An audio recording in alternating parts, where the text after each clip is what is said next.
Hello student, PG foundation के इस online platform पर मैं संदीप राजपूत आपका एक बार फिर से स्वागत करता हूं। और देखो, हम सेमेस्टर थर्ड के बारे में डिस्कस करते जा रहे थे टॉपिक्स के। तो हमारा जो टॉपिक जो चल रहा था वो टॉपिक था हमारा क्या भाई? वो था अनुक्रम, सीक्वेंस। देखो, सीक्वेंस के बारे में हम काफ़ी कुछ पढ़ चुके थे कि भाई सीक्वेंस क्या होता है। साथ में हमने ये जाना कि एकदिष्ट अनुक्रम, फिर एकदिष्ट अनुक्रम में भी हमने सीखा कि भाई एक दिस्ट में भी मोनोटोनिक कौन सा होगा और स्ट्रिक्टली मोनोटोनिक। मैंने अलग अलग टाइप्स में हम पढ़ चुके थे। कहने का मतलब ये हुआ कि हमने increasing, decreasing, strictly increasing, strictly decreasing, ये सब कुछ पढ़ चुके थे। फिर इस बाद में हम कांस्टेंट सीक्वेंस भी पढ़ चुके थे। ये सारे टॉपिक्स हम डिस्कस कर चुके थे। एक ऑफलाइन बच्चे ने पूछा था कि डेंसेंस प्रॉपर्टी, तो डेंसेंस प्रॉपर्टी के बारे में देखो मैं वापस बता देता हूं।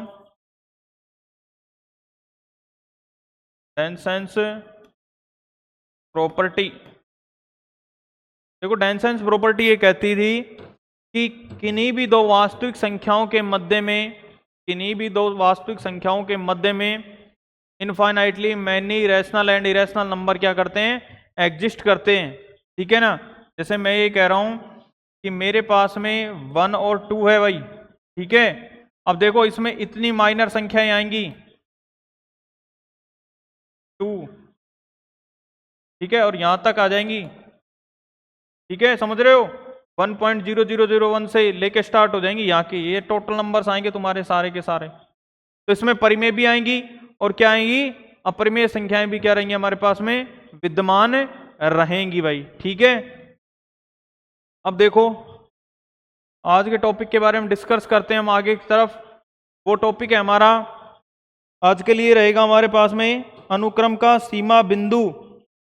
ठीक है भाई, अनुक्रम का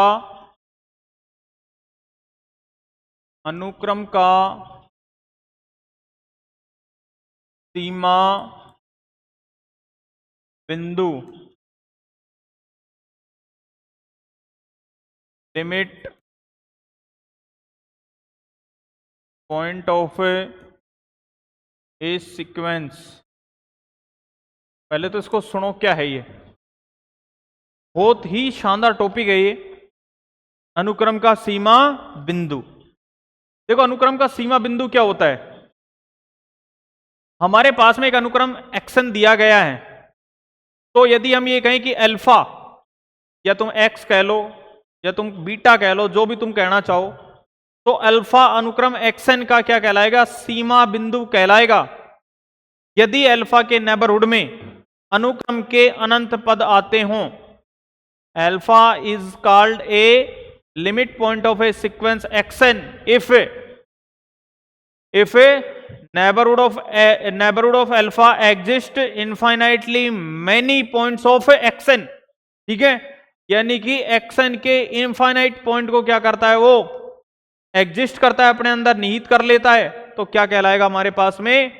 अनुक्रम का सीमा बिंदु। आई रिपीट स्टूडेंट, दोबारा मैं रिपीट कर देता हूं। क्या होगा कि अल्फा होगा, वो अनुक्रम एक्सन का क्या कहलाएगा? सीमा बिंदु कहलाएगा। कब? जब उसके अंदर क्या आएंगे भाई? एक्सन के, एक्सन यानी सीक्वेंस के बहुत सारे पॉइंट्स क्या करे तुम्हारे पास में? एग्जिस्ट करे। ठीक है भाई, तो देखो इसकी डेफिनेशन को लिख देता हूं मैं। एक वास्तविक संख्या अल्फा एक वास्तविक अल्फा, एक वास्तविक संख्या अल्फा किसी दिए हुए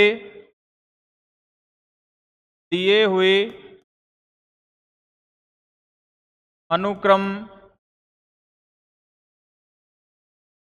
एक्सन का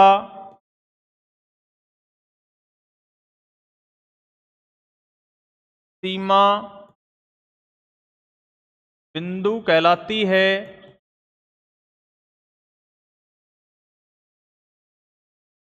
यदि अल्फा के प्रत्येक प्रतिवेश में, प्रत्येक प्रतिवेश में, अल्फा के प्रत्येक प्रतिवेश में अनुक्रम के अनंत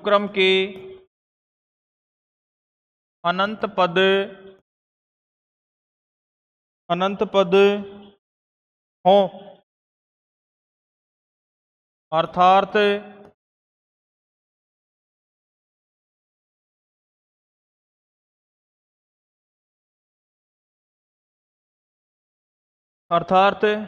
एप्सिलॉन इज ग्रेटर देन 0 के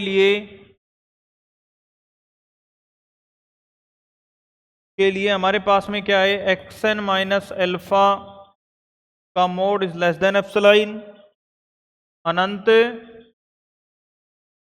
अनंत n is belongs to n के लिए, दैट इंप्लाइज, इसको हम खोलेंगे तो क्या आएगा हमारे पास में, अल्फा माइनस एप्सिलॉन और एक्सन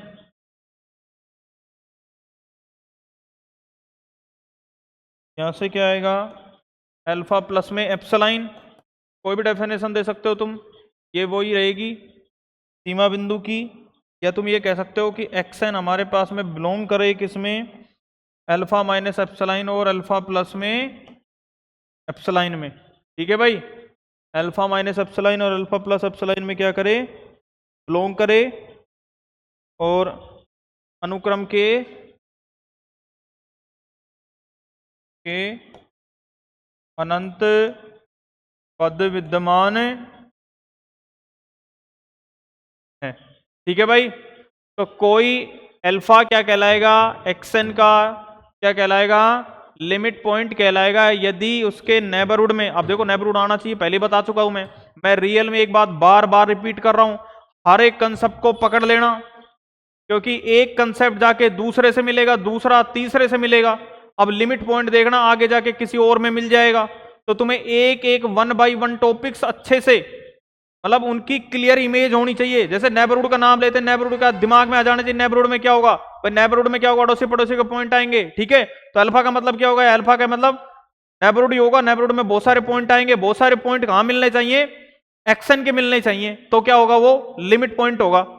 ठीक है भाई, तो उतारो।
देखो कुछ इसके बारे में नोट है वो लिख लेते हैं। नोट भी क्या है, देखो सुनो,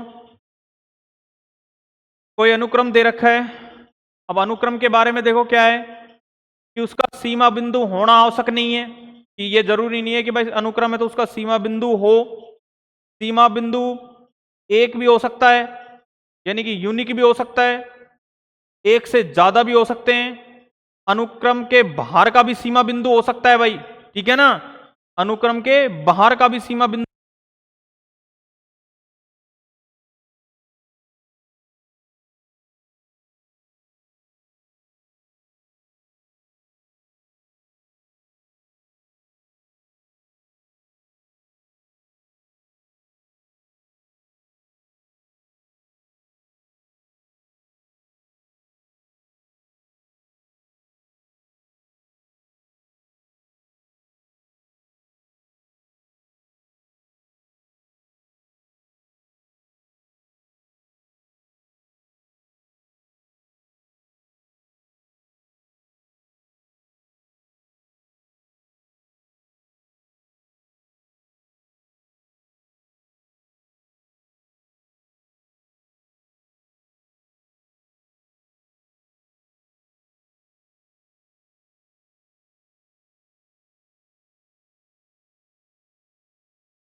देखो मैं ये बता रहा था भाई कि अनुक्रम का सीमा बिंदु, शायद वो इस चली गई थी। अनुक्रम का सीमा बिंदु आवश्यक होना आवश्यक नहीं है, कि ये नहीं है कि कोई अनुक्रम है तो उसका सीमा बिंदु हो भी सकता है और नहीं भी हो सकता। साथ में अद्वितीय सीमा बिंदु वो हो सकता है। अद्वितीय के लिए देखो मैंने ये बता दिया कि सीमा बिंदु के लिए ये n टेंड्स टू इन्फिनिटी जो 0 आ रहा है वो यूनिक है, लेकिन -1 की पावर n है, -1 और 1 आ रहे हैं, तो ये क्या है, यूनिक नहीं हो सकता है भाई। और साथ में अनुक्रम का सीमा बिंदु अनुक्रम का पद हो, यह आवश्यक नहीं है। और ये मैंने एग्जाम्पल के थ्रू बता दिया था क्या, कि रैशनल और इरेशनल नंबर का सेट ले लेना, ठीक है ना। यानी कि रैशनल नंबर का सेट लो चाहे इरेशनल नंबर का सेट लो, एक पॉइंट लेना, उसके नेबरहुड में देख लेना कितने सारे पॉइंट आ रहे हैं किसके। हाँ भाई, इरेशनल के आ गए ना, तो इरेशनल नंबर तो हमारे थे ही नहीं अनुक्रम में, तो अनुक्रम का बाहर के पद भी आ गए उसमें, देख लो, ठीक है। उतार लो एक बार इसको, शायद वॉइस चली गई थी।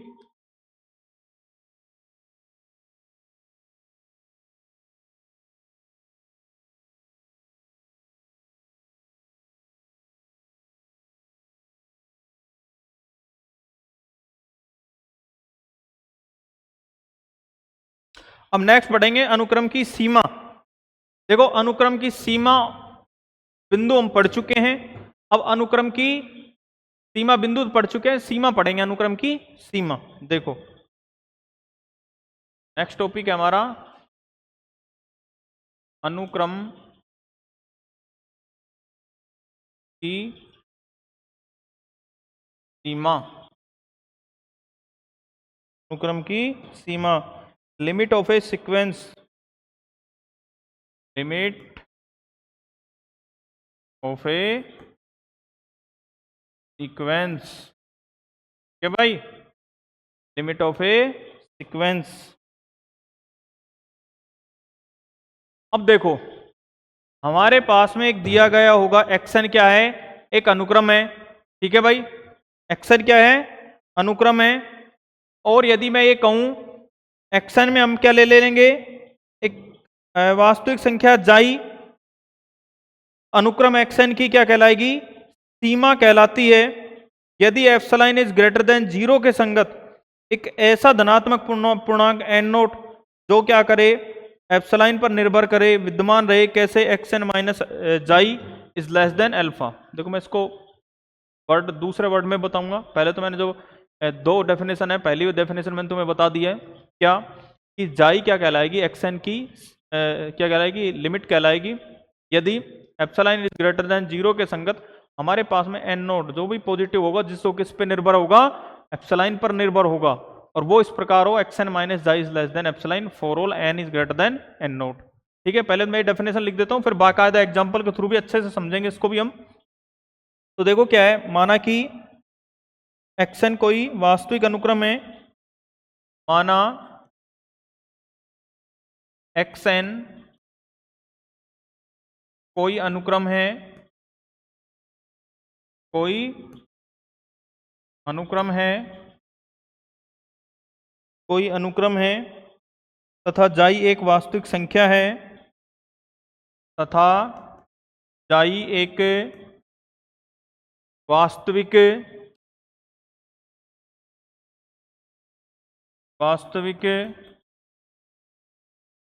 संख्या है, जाई एक वास्तविक संख्या है, तब जाई सीमा बिंदु कहलाती है।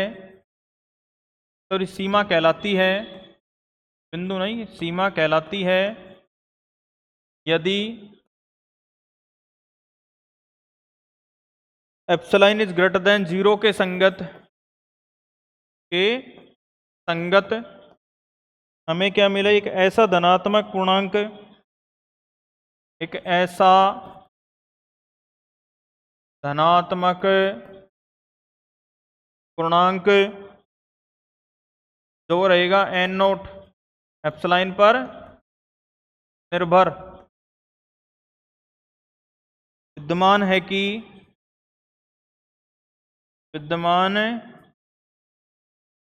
कि एक्सन माइनस जाई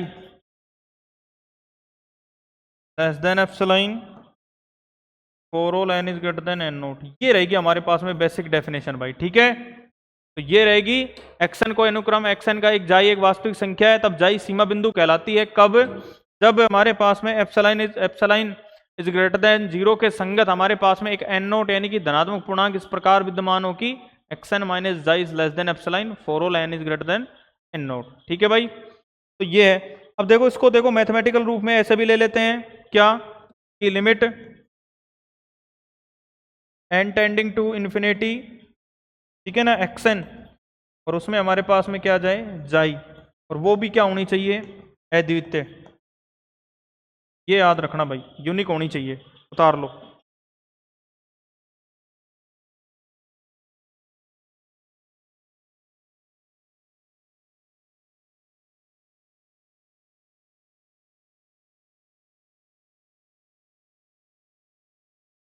क्या होनी चाहिए हमारे पास में जाई, याद रखना ये यूनिक आएगी। एग्जाम्पल के थ्रू भी बताऊंगा मैं तुम्हें।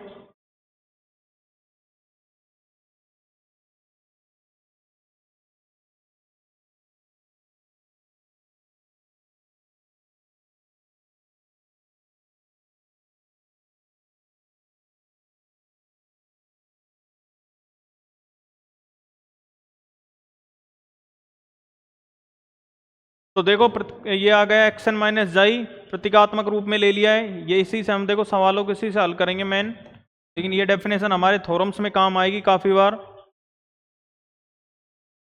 ठीक है,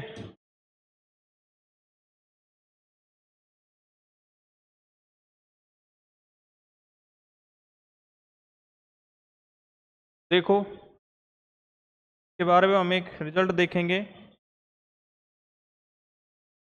कुछ इंपॉर्टेंट रिजल्ट देख लेते हैं। वो ये है, नोट है। देखो हमने दो चीजें पढ़ ली है, एक तो अनुक्रम की सीमा और अनुक्रम का सीमा बिंदु, दो चीजें पढ़ ली हैं। ठीक है भाई, मैं एक बात कह रहा हूं कि अनुक्रम का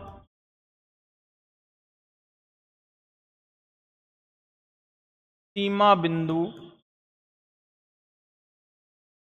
क्या हो सकती है? अनुक्रम की सीमा। ठीक है भाई, एक स्टेटमेंट ए तो मैंने ये दे दिया और एक बी स्टेटमेंट मैं ये तैयार कर रहा हूं, अनुक्रम की सीमा, अनुक्रम की सीमा, अनुक्रम की सीमा बिंदु हो सकती है। ठीक है भाई, अब देखो इन दोनों स्टेटमेंट में क्या सही है। हाँ भाई, क्या सही है? अब इसको सही करने के लिए हम एक एग्जांपल लेते हैं पहले तो। ठीक है, तो समझ में आएगा क्या कह रहा है ये। चलो मेरे पास में देखो एग्जांपल है xn, वो है क्या एक 1/n, और एक xn में ले रहा हूं क्या -1 की पावर n। ठीक है,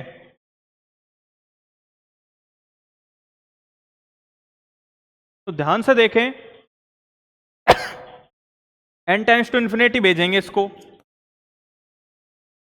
ठीक है, तो हमारे पास में क्या आएगा 0, और यहां से इसको n टेंड्स टू इन्फिनिटी भेजेंगे तो क्या आएगा -1 और 1 आया। अब मैंने क्या बताया था कि xn n tends to infinity वो क्या आना चाहिए जाई आए, और वो क्या आना चाहिए यूनिक आनी चाहिए। अब देखो इसमें यूनिक तो इसमें तो आ रही है भाई, लेकिन इसमें नहीं आ रही है। मैंने एक चीज बात पहले ही लिख दी थी क्या कि अनुक्रम की सीमा में क्या आना चाहिए, जो जाई आए वो क्या आनी चाहिए यूनिक आनी चाहिए। लेकिन वहां क्या आ सकती है, एक से ज्यादा हो सकती थी ना अद्वितीय, ये जरूरी नहीं थी ना अद्वितीय हो भी सकती है और नहीं भी हो सकती। तो मैं यहां से एक स्टेटमेंट निकल के आया क्या, यहां से ये तो शायद गलत है कि अनुक्रम की सीमा बिंदु। अब देखो अनुक्रम की सीमा बिंदु तो ये हो गए, तो अनुक्रम की सीमा कह सकता हूं क्या इनको? बिल्कुल नहीं हो सकता भाई। लेकिन अनुक्रम की सीमा ये रही, ये क्या कहला सकती है अनुक्रम की सीमा बिंदु हो सकती है, लेकिन अनुक्रम की सीमा बिंदु ये क्या हो, अनुक्रम की सीमा हो, यह आवश्यक रूप से सत्य नहीं है। ठीक है भाई, तो तुम क्या करोगे, मैं इसको वापस से लिख देता हूं।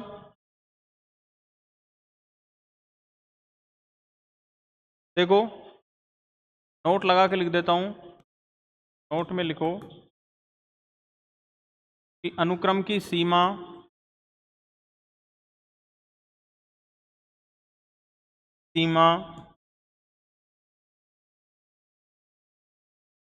सीमा बिंदु हो सकती है। सीमा बिंदु हो सकती है, लेकिन सीमा बिंदु सीमा बिंदु अनुक्रम की सीमा हो, है आवश्यक रूप से सत्य नहीं है। ठीक है भाई, और इसका एग्जाम्पल देख लेना। तुम क्या कर दोगे, एक्स एन बराबर क्या ले लिया तुमने, -1 की पावर n, और n टेंस टू तुम जब तुम इन्फिनिटी में भेजोगे तो देखो ऐसे n टेंस टू इन्फिनिटी में भेजे तो तुम्हारे पास क्या है, -1 और 1। ये क्या कहोगे, अद्वितीय अद्वितीय नहीं है।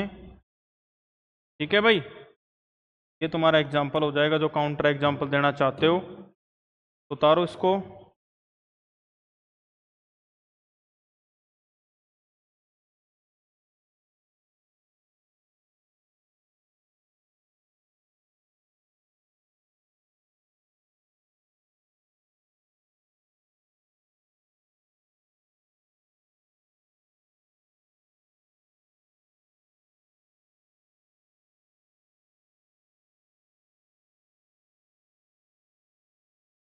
देखो कुछ एक एग्जाम्पल और कर लेते हैं इनके ऊपर हम आज।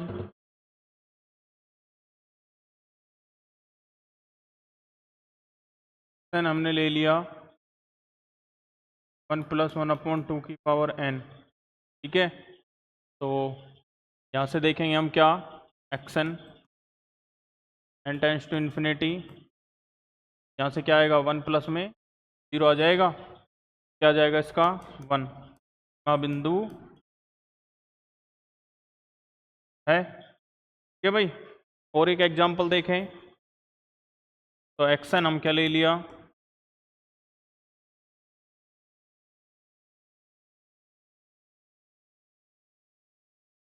ले लेते हैं क्या, 1 प्लस में -1 की पावर n ले लिया। ठीक है भाई, तो यहाँ से देखेंगे n tends to infinity, n tends to infinity बढ़ेंगे तो यहाँ से देखो दो कंडीशन बन जाएगी।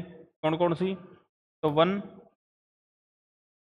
जब क्या हो, जब n सम हो। अब n सम हो तो पॉजिटिव में खुल जाएगा, 2 आएगा।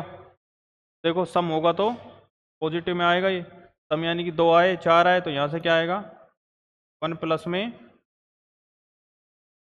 1, तो ये कितना आ जाएगा, 2।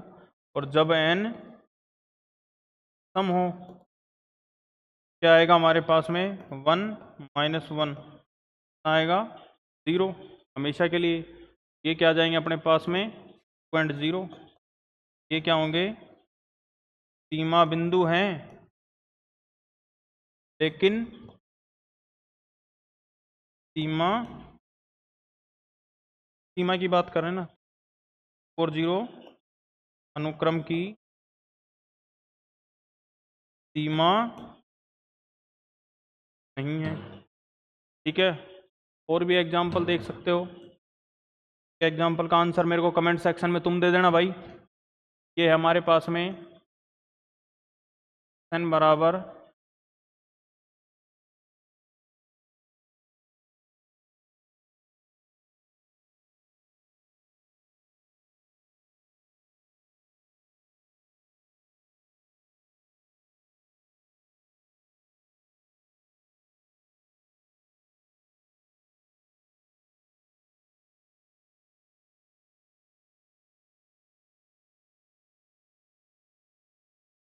ठीक है, का आंसर तुम कमेंट सेक्शन में दे देना भाई।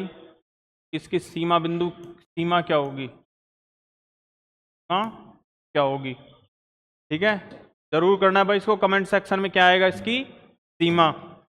तो आज की क्लास के लिए इतना ही रहेगा भाई हमारा।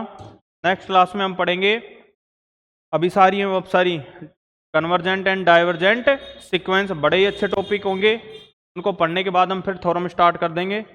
तो आगे की क्लासों के लिए भाई जुड़े रहिए हमारे साथ, हम आपकी क्लासें ऐसे ही कंटिन्यूज करवाते रहेंगे। और रियल एनालिसिस का अच्छा टॉपिक चल रहा है, इसको अपने दोस्तों के साथ शेयर कीजिए, और आप भी इसको सब्सक्राइब कीजिए, लाइक कीजिए और कमेंट करते रहिए, ठीक है। और कमेंट सेक्शन में इसका कमेंट जरूर लिख देना भाई, आंसर कितना आता है, ठीक है। धन्यवाद भाई।